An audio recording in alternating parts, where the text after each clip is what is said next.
Someone in the crowd said to Jesus, "Teacher, tell my brother to share the inheritance with me."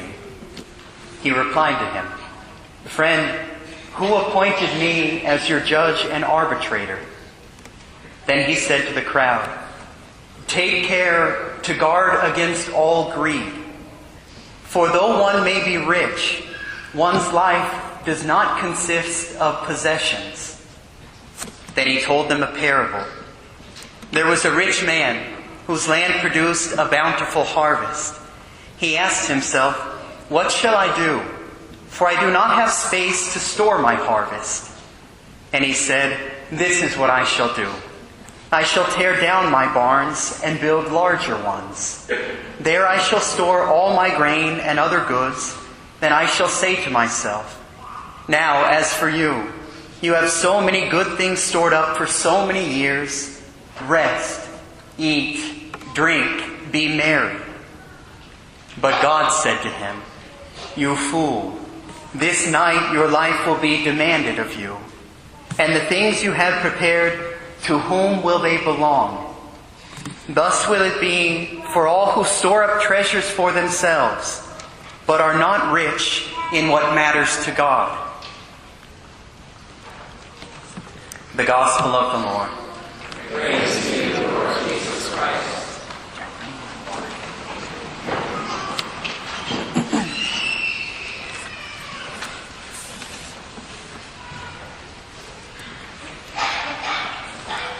At the beginning of this summer, being back in Chicago with a group of priest friends whom I meet with every year, one of them shared with the rest of us this story. He said he was visiting one of his parishioners in the hospital, and he goes to the room, he anoints them, and he's making his way out. He's walking down the hallway, and a man sees him passing by another hospital room, and this man comes out and says, Father, please, you have a few minutes. My brother is in here. And he has very little time left to live, and he's in and out of consciousness. My mouth is really, really dry this morning.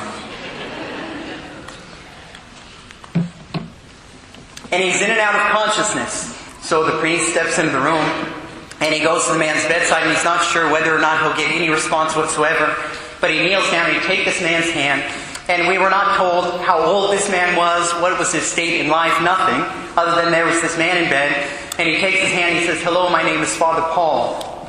And the man says immediately, "Father, I am not in a state of grace." And the priest said two emotions just came to him overwhelmingly. The first was joy, right? That he would be the priest to prepare this man for heaven. And the second was just this horror, like the horror of sin. He said this man, he might have been the richest man in the world with possessions galore. And if he was dying without Christ, it was all for nothing. Yesterday, I was present for an exorcism. It's the first exorcism I've ever been present at. And I went down, and I'll probably share future stories in weeks, months to come. It was like a Hollywood movie. And I'm not even kidding. The priest said it is the worst case he's ever had. And I did not know this before getting there. I'm glad that I didn't find out until afterwards. He said that he's had visiting priests there before whom the man has thrown across the room. And I get there and they're actually well into the exorcism, the rite.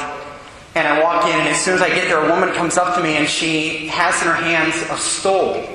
A purple stole. And she says, Father, I'm so glad you're here. Please put this on. It's such a grace to have more than one priest for an exorcism. Please wear this as you say these prayers. And she hands me prayers of deliverance. And the chief exorcist, he is in front of the man. The man is on the floor, writhing, flailing. And she says, please go to his feet. And just kneel down behind him and say these prayers. And with your stole, lay it upon his legs. The demons hate it. And I'm thinking, well, that's great, right? That's the last thing I want to do. And I thought, well, gosh, what's the big deal about a stole? And all of a sudden it hit me, what is a stole? When does a priest wear a stole? It's when people come to confession and they're forgiven of their sins. So why would the demons hate it? Because it's when they lose hold of someone. And every time I would put it on this man's leg, he would immediately start kicking, moving his legs. He did not want it to touch him. If we want to be rich in something, let's be rich in God's mercy. St. Ambrose said this. He said, "Virtue alone is the companion of the dead." When we die and we go before God, what do we have with us? We don't bring any, we can't buy our way into heaven. Right? All our possessions stay here with us. What do we have? He says we have our virtues, goodness, kindness, charity, patience. Those are what are going to commend us to Him. As I was driving down to the place of exorcism, I'm driving along Interstate 80, and I see this billboard that I probably saw 3 times along the way. A huge billboard. I believe it's a Pepsi advertisement, and there's 4 women across it, and in big bold letters it says, "Live for now." And the women are dressed and they look in such a way that you want to live for now if you're a man. Right? Live for now. And I thought, of course that's what the evil one wants. Live for now. What are we called to live for? With our hearts fixed on things above so that we can live forever. My brothers and sisters, is money in and of itself bad? Is there something wrong with money? Well, no, right? Now, there are things that are always good. The virtues are always good. We can never go wrong with virtue. Temperance, fortitude, justice. And there are things that are always bad. The vices. Wrath, sloth, envy, lust. What is money? It is neutral. It is not good or bad in and of itself. When does money become either good or bad? Based on how we use it. It becomes good when we use it for good, when we are generous with it. It becomes bad when we are greedy, when we are miserly with our money. Our Lord says something today. He says, guard against all greed, and make sure that your lives do not consist of possessions. And I want to speak today just of one way for all of us to guard against all greed. And it's a way that God the Father has revealed from the beginning, from early on in the history of the Israelites, that He wants us to relate to Him. The Israelites, God said to them, everything that you have comes from me. And St. Paul says the same. Everything you have received. Right? Nothing you have is yours alone. It's based on God's blessings, His goodness, His grace. So God said to the Israelites, you can keep 90% of what I give you. 90%. But I ask you to give 10% back to me. And this was called tithing. A man shared with me not too long ago, a faithful Catholic man of our diocese, of another parish. He said he's trying to boost up his parish and the parochial school at his parish. And he said, so he went back to the state of Kansas. And there is a Catholic church there that is one of the most successful Catholic churches in the country. And he thought, I want to know, what do they do? How did they become so successful? So he flies back there, and he's sitting down one Sunday for Mass, and he, hopefully none of you do this, but he's flipping through the bulletin during Mass. And he notices on the second page it says the collections from the weekend before.